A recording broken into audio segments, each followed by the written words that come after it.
interested are you in getting back in there with him again? Honestly, I'm not too interested in it. You know, during the build-up, we've seen a lot of interesting things from him. You know, we've seen his character. We've seen the guy cheat. We see the type of person that he is.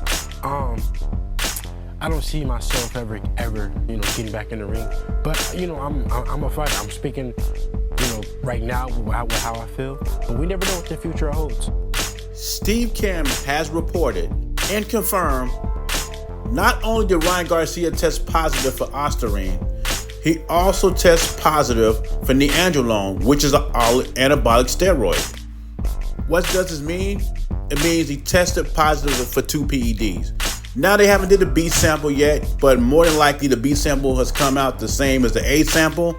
But I got still used, allegedly, Ryan Garcia has tested positive for 2 PEDs. So once the B sample comes back and the investigation is done, then we can confirm that Ryan Garcia had popped dirty for both PEDs. Now what's funny about the whole situation is the fans of these fighters. When it's a fighter they don't like and he tested positive for a PED, they want him banned, and VADA is great. But when it's their favorite fighter that pops dirty from VADA is trash, it's corruption, it's conspiracy, VADA's trying to set my guy up. And this is what I'm talking about when I say I'm a fanboy of consistency. Because on YouTube, consistency is very rare. Even the channels that tell you they're unbiased, but they're really biased, you see them lean one way when you watch the videos. They hate Devin Haney so much, they're willing to give Ryan Garcia a pass on the PED test. Unheard of. Boxing fans are definitely different these days. I got handed to Ryan Garcia. He has the game on lock. Another thing people use is when their favorite fighter gets busted for PEDs, will say something like, well, everybody's doing it. He just got caught trying to justify why their favorite fighter got busted for PEDs. Well, Devin Haney went on ESPN yesterday and said he did not want a rematch with Ryan Garcia. I think that's how he feels right now. If Ryan Garcia gets suspended for a year and Devin Haney gets on a winning streak, they're going to want that fight again. That fight is going to be on demand. And you know how the Haneys love their money.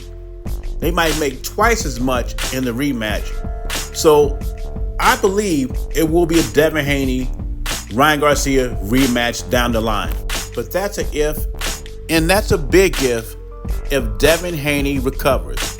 Because a beating like that, lots of fighters do not recover.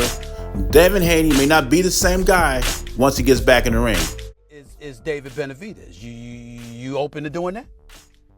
We'll see. Why not? If the money is correct, why not?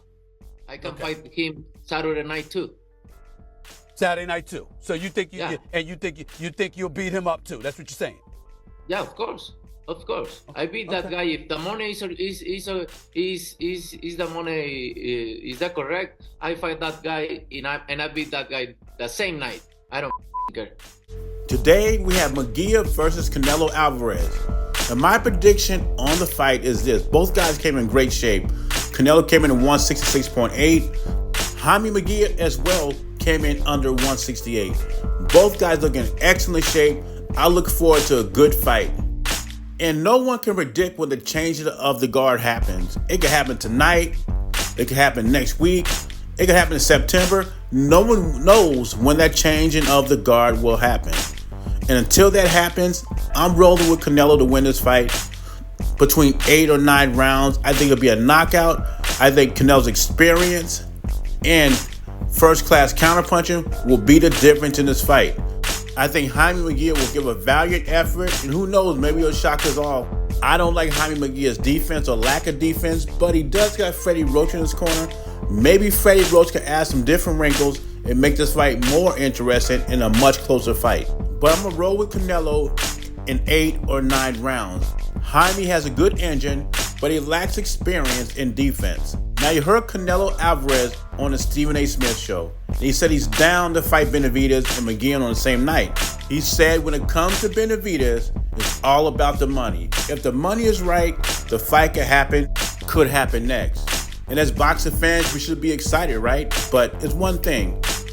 David Benavidez has moved to 175. It wouldn't be smart for him to come back down to 168, or he should stay at 168 and fight down there, fight M. Billy or something like that, and stay busy fight. But if he goes up to 175 and have to come back down to 168, that never goes good. And you look at the history of boxing. Look at Roy Jones Jr. It's just one example on top of my head. And plus, Canelo said, if the money is right. So how much money is right? Is it 150 million, 200 million? Who knows?